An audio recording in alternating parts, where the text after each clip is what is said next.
What's up, grinders? Welcome back to the channel. Today we're going to be doing a react to this video right here. Learning Chinese characters first is a waste of time. Now, I've already seen this video. We're not going to react to the whole thing, probably react to about half of it, because the second half is not really needed. However, I'm going to say straight up, when I watched this, I was like, whoa, this is like, there is so much bad information here, it's not funny. Now, the guy seems like a super chill guy, nice person and everything, like, no hate on him, but the advice here is absolutely terrible when it comes to learning Mandarin Chinese, and take this from someone who's at an intermediate level already in the language, okay? Because, well, just like everyone else, when I first started out, I thought I could get away with this shit as well. So, I'm going to watch the video. We're going to react to those parts, and I'm going to tell you what's really going to happen if you think this way. Today I'm going to show to you why Chinese is one of the easiest language you could learn. First of all, it is already well known that the grammar of Mandarin is ridiculously easy. There's no... Now, when people say the grammar of Mandarin is easy, they describe it as easy because they look at what European languages have, and Chinese lacks that. Therefore, Chinese is easy. But Chinese has to make up for that. It can't just get rid of that stuff without any loss to function of the language, right? So Chinese becomes difficult in other ways. It becomes highly contextual. There's a lot of aspect markers, which we are not used to using as foreign, Westerners, okay? And then it has its own random weird systems, like the measure word system.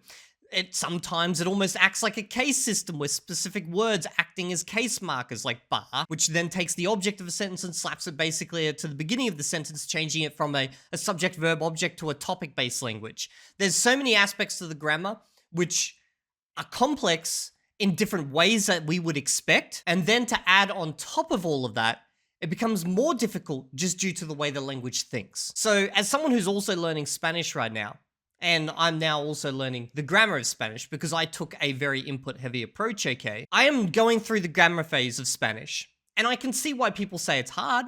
It's because there's obviously a lot of different endings, and those endings change based on, you know, is it male, is it female, is it plural, is it, you know, like, is the subject plural or not? Because obviously verbs and nouns, objects, they all change, okay? Now, realistically, I'm looking at all this and going, okay, I can see the complexity there. But once you learned those rules, the thinking of the language, like how a Spanish person thinks, it's not far removed from how someone who speaks English thinks or Esperanto thinks, okay? Like, it's still pretty much the same language, just with some extra rules added on top that make things more complex. Mandarin Chinese, however, thinks different. And that's where the complexity comes into it. Not so much in the literal rules of the grammar you need to learn, it's in the fact that you need to change your thinking. No gender, there's no article, there's no case, there's no plural. And yes, basically every single concept you found in the English language does not exist in the Chinese grammar. So that is well known. However, there are two major difficulties people use to prove that Chinese is... So obviously I always fundamentally disagree on that aspect, okay? I prefer Spanish grammar because I know once I've learned the rules and I've automated them, then I can basically just think with my English brain. You know, like, you're not too far off the mark there. There's obviously some minor differences, you know, in how things are swapped around, but it's not that difficult. Like, I'm starting to get the hang of it already, okay? But with Chinese, it's just, you just gotta think different. Everything operates differently. It's actually very hard to learn. People would say, well, your grammar is easy, but you have characters. For example, this one. Such characters is a bit useless because there's no association between the way it is written and the way it is pronounced. And this brings me... Now, obviously, some people are going to go down in the comments section. They're going to say, well, for specific characters, there is a phonemic component, and then there is also like a meaning component. And sometimes the phonemic component, you know, is related to pronunciation. So if you see that component, you know, across most words is going to be similar. Well, at least 1,000 years ago, blah, blah, blah. Okay. I get what he's saying right now is like, obviously, you look at that, like, especially the, you know, the one on the right, ma, that they're being horse, okay? That's just a pictographic character. Like, it was literally just someone who drew a horse a couple of thousand years ago, and now that's what they use for horse. To the second major difficulty people use to say that Chinese is very hard to learn, the pronunciation. For example, this one is pronounced ma, and people would tell you that if you pronounce it slightly incorrectly, not ma, but ma, then you actually landed in a different character, a different word. So this means mom. This means horse. So when people say, this is so subtle, I can never master it. And this is really difficult for me to learn. And indeed, those people, they are partially right, because these two aspects, the characters and the pronunciations, are the source of almost all the pain the Chinese. Okay, so as a learner, tones are a pain at the start. Once you get past it, you will always screw them up at some point or another. That's unavoidable, okay? But they're not so difficult down the track. Characters are just a constant, ongoing annoyance because you're just constantly learning more of them. Now, I've made videos on characters before. There's lots of systems out there that claim to teach you characters, using their special method about how you learn, the different components, and then that gives you this amount of characters, and you use these funny little stories to remember them. Realistically, at the end of the day, you're basically going to brute force your way through the characters. Brute force recognition, if it comes to writing, even more brute force, okay? Like, you'll learn each little element, and then you add them together. But then obviously with traditional Chinese and simplified Chinese, it's different. Traditional is actually probably easier to remember in some ways, while simplified is like easier to write, but there's more exceptions because obviously characters have been modified to be simplified. But these things are just ongoing pain. Realistically, I think the difficulty for me and Mandarin Chinese is just the way of thinking. Like, it's always hard to just get into the mindset. When I'm talking about way of thinking, I also mean, the semantic ground that the words cover. So like, if you look at, say, English, Esperanto, Spanish, most verbs, for instance, their meaning is almost the same across all three languages. Sure, you say them differently, but then there may be some semantic shift. Some verbs might have a little bit more space, more things they can cover in one language as opposed to another, but generally they're lined up. Mandarin Chinese is just fucking everything's just different. Okay, it's just all different. Like, only the most basic of words, and even those will. Okay, like for example, the word yao, which can mean going to, want, about to, and like a need. Like, it's got so many different meanings. Okay, like it's not an easy word to learn. It's a very common word. It's not an easy word to learn because it has so many different meanings. Okay, then you got that times thousands and thousands, where all the word, like nearly no word matches up with English. So there's no point where you just look at one word, go, okay, that's its English meaning, cool, now I can move forward. It just doesn't happen. Imaginary than real, so that by the end of this video, you will no longer be afraid of both of them, and you will not have the pain people used to suffer in the standard way of learning Chinese. Okay, let's start with pronunciation. So my thesis is that you should forget about the tones completely. You should forget. This is where he lost me. I was like, wait, what? Okay, now I'll let him talk. Forget about the first tone, ma, the second tone, ma, ma, ma, ma. All these four tones, you should forget about it and act as if they don't exist. You should pronounce every character freestyle without the tones. Pronounce every character freestyle in a language where the tones literally determine the meaning. And you would say, well, if I do it this way, I would not be able to understand. That would sound ridiculous. Well, first of all, in the beginning, you might sound ridiculous, but gradually, through time, it will get better. This doesn't happen. And I know this from experience with others who are learning Mandarin Chinese who tried to just fucking freestyle it. Like, they tried to like just listen to the word without ever learning any tones and just kind of mimicking it, okay? Someone who's such as this guy here who knows English, when he hears you speaking Chinese, he'll be like, oh, okay, this is kind of what you mean. Like, his ear adjusted to a non-native speaking his language. You try pull this shit off with someone who doesn't speak English in China, good luck for them understanding you, okay? Like, sometimes they even struggle understanding other people from friggin' other regions, when they're all speaking the standard dialect, which is Putonghua. Okay, so like, if you try to just freestyle this shit, no one's going to understand you. And you're then going to cement in, I don't like to use the word fossilize because it's got lots of different meanings, but like, you're then going to train yourself to speak in a very, very, very English manner because you're trying this from day one. You can't even recognize the tones at this point. You're just recognizing general ups and downs within words and the sounds of the language, okay? And it's not like you're going to be able to just slowly over time adjust this in position. No, you're going to have to go back later and spend a shite ton of time fixing everything up. And what you will notice from people who did this and then went back and fixed stuff later on is the words that they learnt later on after they, started fixing their tones sound good. And then the most common of words in the language, they screw up. They always just screw up because they practiced it for potentially hundreds of hours or used it for hundreds of hours with the wrong tones because it was just based on how they fucking vibed it, okay? And it's now almost damn near impossible to undo without, like, potentially hundreds of hours of just practice on that one little thing, okay? Like, you don't want to do this. This is the worst, absolute worst advice, especially for a language where it actually makes a difference. Now, I know with languages like Japanese, with pitch accent, you've got people in both camps. Some are like, oh, it's important, you need to do it, and others are like, nah, bro, it's okay, it's not really that important.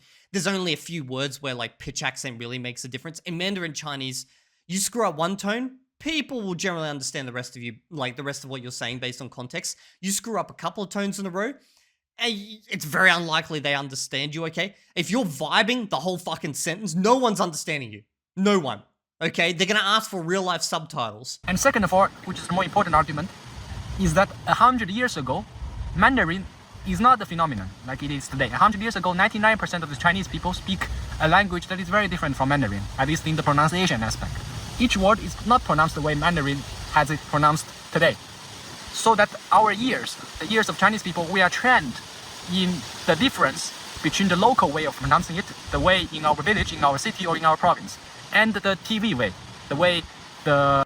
Okay, so basically the TV way is basically how any foreigner will learn the language unless they live in country. It's why people will say in the comment section, you know, sometimes I sound like a fucking TV broadcaster in Mandarin Chinese, okay? However, you can't use this to get away with it and say, well, if locally they all pronounce it different in their local accent and then there's a standard way, well, then yeah, that sounds right, yeah?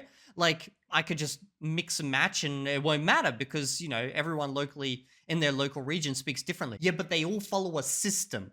Everyone locally, they may adjust the tones differently, like where my wife comes from, you know, her region, which is Shandong, in her specific area, when they're speaking locally, they may reverse every second tone, okay? So, like, actually the second tone and make it a fourth tone. They may end up doing that, okay? But there is a logic to it. And everyone locally knows that logic, obviously instinctively. It's a native language. But if you're just fucking willy-nilly everything just however the fuck you want, no one's going to understand you. It's not like you're going to be like, oh, right now I'm speaking, you know, Chongqinghua. And then next minute I'm speaking Weifenghua. And then next minute, you know, it's like Beijinghua. Like, you can't just fucking take one word from here, one word from there. Like, it doesn't make sense. The only person who might be able to understand you is probably someone who's, like, listened to hundreds of hours of students trying to learn Chinese and they've literally just ear adjusted to just bad Chinese. The people in Beijing, the important people pronounce it in the TV. So our ears we can do this switch very, very easily. And I don't know why he's presenting this idea as if this also applies to... It doesn't. I've experienced it firsthand when I was a beginner in Chinese, okay? I'd screw up a bunch of tones, you know, and suddenly no one understands you. This is terrible advice. Terrible. Maybe the guy here is so ear-adjusted that this works for him.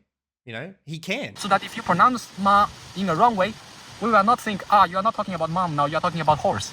This is ridiculous. If you are talking to a Chinese people with more than 2 brain cells, we will understand, are you talking about the mom or are you talking about a horse? And that is true as long as you only screw up one word. And you might say, I have seen videos online where people pronounce it incorrectly and it has a totally inappropriate meaning and it ruined the whole situation. This is like when you've got the help desk call with someone out of India. This is not me picking on Indians, okay? Maybe it is. But anyway, because I literally had this encounter yesterday at work, okay? I got called into a phone call with my work colleague who was on the phone with one of our help desk guys over in India. And it was clear as day that this guy learned English, but he learned English in whatever local dialect it was, okay? Like, there was no attempt to learn actual English phonetics. And when he was speaking, me and my colleague, we had to literally work together to piecemeal together what this other guy was saying. I'm sure his grammar was fine because the few times when he pulled off the words fine, like it made sense, but it was so obvious that he'd never put any attempt into actually learning to speak English to any type of standard that anyone would recognize.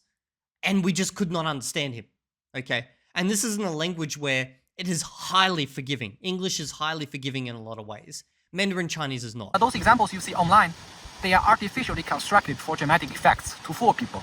But in real life, nobody will have you misunderstood. This dramatic effect exists only in artificial contexts. Okay, well, we have this pronunciation issue out of the way. You should if you're a Mandarin Chinese learner, I've literally seen these comments before. You are one, and you've had to go back and fix your tones because you made this mistake. Please let me know down in the comment section. I never did. Luckily, I learned correctly from the start, mainly because I just got a lot of correction and feedback, okay? But if you're someone who went through this and I've seen these comments before, you know how painful this is. Please drop a comment down below for others. You pronounce it, you should learn the Chinese language as if the tones didn't exist, and then just vibe it through. In the end, after 1 or 2 Don't vibe, please. years, it will just magically get better. And if it didn't get Okay, I gotta stop interrupting him. better, it does not matter so much. Okay, that's the pronunciation aspect. And now, let's concentrate on the more serious difficulty, which is the Chinese characters. Okay, so originally when I learned Chinese, I was the person who's like, I'm not gonna learn these chicken scratches. What am I ever gonna need this shit for? I'm just gonna learn how to speak and understand. That's good enough for me, and it kind of works at the start for a little while. And then you realize, fuck, every single word when written in pinyin looks exactly the same. Like every single word, okay? What are they? And why is every single word it just seems like a jumble? And when you learn the characters, you're like, oh, okay, so these words all share meaning. Oh, okay. Well, what happens if I randomly put together these two? Holy shit, that's actually a word? Oh, okay. So, like, I know you would be inclined, and it makes logical sense at first, because, you know, that's how kids learn. They don't learn characters and stuff, but you're not a kid. You're not going to spend 10,000 hours just listening to a language, okay? And then, like, have constant feedback from adults. So let's just scrap that for a moment, okay? I know it makes sense in a lot of ways, but trust me, the pain at the start is massively offset slightly after the start when you actually start learning characters. And the thing is, there's no way you're getting around this. You are going to be learning these if you actually want to use this language. Am I going to show you that it is more imaginary than real? So it is true that it takes a lot of effort and memory cells to try to remember how one should write this. One should write the line here and the line here. This is very difficult. It is true. But I would argue that you should try to learn the Chinese language completely without the characters. You should act as if the Chinese characters does not exist. Well, this is a very radical statement, so I need to unpack it a little bit. So, when people think of the Chinese language, they immediately associate it with such characters, as if these are intrinsic aspect of our language. Without it, our language could not work. If I act as if the Chinese characters do not exist and trying to learn the Mandarin this way, what am I even learning? I know of one guy who got really high level in Chinese and never learned the characters. He was married to a native, and the native was also a teacher of Chinese. So she was more than happy to help him basically learn without using characters. He got to a very good level in the language. And then he needed to learn characters as soon as he went to China. He realized that there was literally no way to get around in China without the characters. You can't do it. It's not like there's pinyin written under every single sign. Like, you will basically be illiterate, okay? In a country where everything runs by a phone. Everything.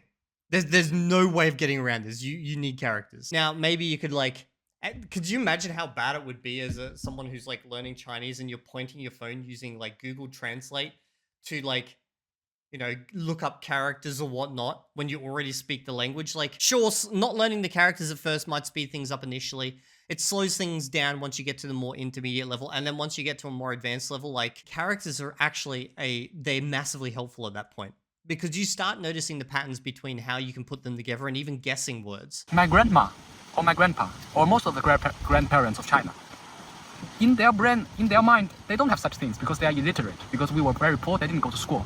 They do not read or write Chinese characters. But of course they speak it fluently because that's the only language they speak fluently. So first of all, it is theoretically possible that Chinese language functions without the characters. Of course. But I guarantee you, if they can't read the characters, they're calling him up every day and saying, why is this thing doing this thing over here? I'm trying to click on this thing in the app. I don't know what it is. I don't know what it is. Can you just come around here and fix this? It's like my dad with the VHS. Yes, he's still got a VHS. Second of all, I'm going to prove to you that the Chinese characters are very artificial attachment to the Chinese language. It's a bit very unnatural if we really force our way, if we put characters as the focal point of our learning program. So it is very unnatural. Let's see why. So for example, this character is pronounced long. In pinyin, we write it as L-O-N-G.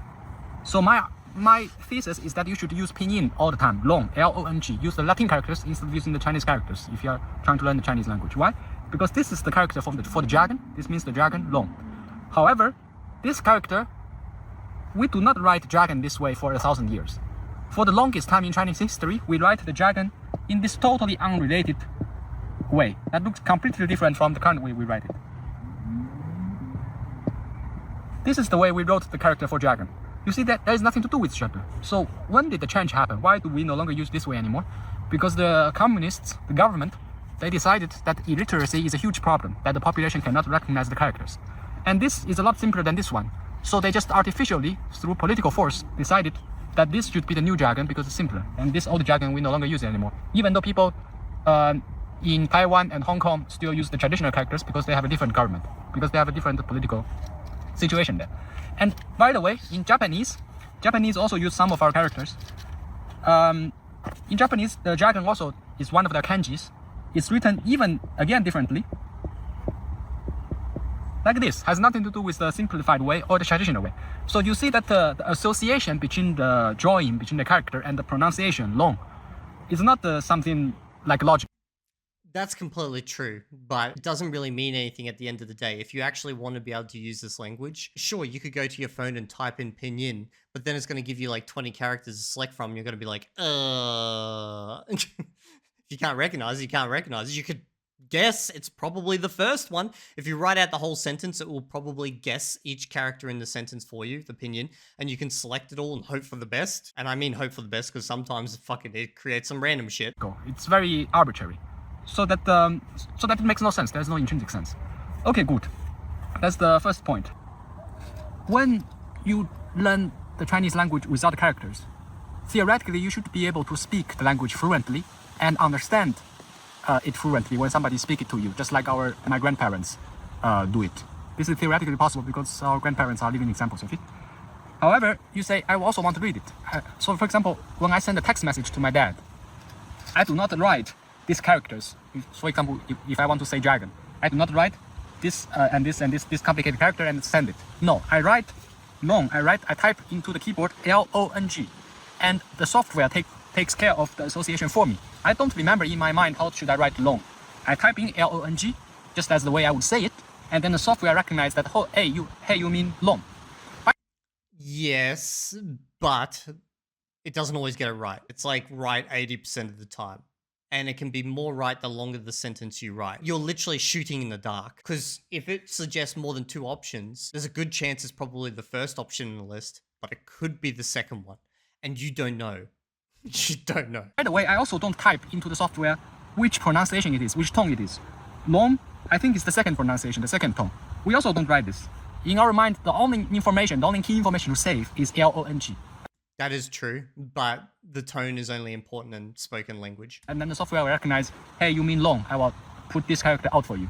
So you see, in real life, even when we are texting with the characters, we don't save this information. We save this information in our brain, and this information is delegated to other things, to the software, because this is, again, not the intrinsic part of our language. Well, you say, but I find the characters interesting. I want to learn them. I want to be able... Okay, so I'm going to stop the video at this point right now because the rest of this just kind of, it goes off on like a little bit of a tangent. It's not related to the 2 points I wanted to cover. So realistically, I'm going to say, like, I know you might think, okay, no, this, like Spanish, you could probably just wing it. Just try say the words, just mimic the sounds of the language as much as you can. Learn the tones or you'll fucking regret it later. Trust me on that one. I have seen so many people who have basically resigned from not using Chinese anymore, even though they're at a pretty good level, just due to the fact that no one fucking understands them. They can write, like, you know, on phone, computer, all that type of stuff. They can read it perfectly fine. They can talk, and as long as you kind of are ear adapted to them, you can kind of get what's going on. But there's nothing more frustrating than giving out full sentences and the other person looking at you and going, huh? Because that's what will happen if you don't learn the tones. That there is the absolute worst advice. Now, when it comes to characters, that one's a little bit more and more. It depends what you want to do with the language. Eventually, if you seriously want to get this language to any good level, you're going to have to learn the characters anyway, and sure, you can come back later and do that. Things might be faster or they might be slow. It really depends. Like, my personal feelings based on my journey so far is that You know, learning without characters initially is faster, but then once you get to the intermediate level, having the characters available is faster. So any like gains you get in that initial part, you're gonna massively lose out in the intermediate level anyway. So you might as well just struggle a little bit more up front and then get those benefits where it really matters at that intermediate plateau where everyone fucking just gives up on a language, okay?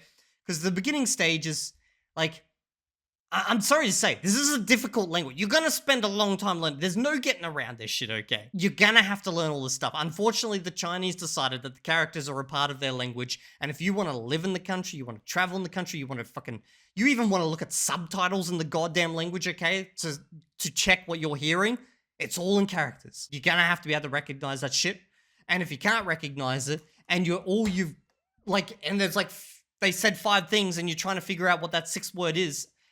What are you gonna do? Like count each character? 1, 2, 3, 4, 5. Okay, the 6th one's the one I want. Then go to your dictionary, hand draw it out to look it up. No, it's not a good way of going about things. So I hate it as much as the next guy. You gotta learn the characters, the tones. There is no getting around that. If you do not learn the tones from the beginning, you are hard fucking yourself. That's pretty much it. Hope you guys enjoyed this video. I'll see you all next one. If you're not there, I will find you.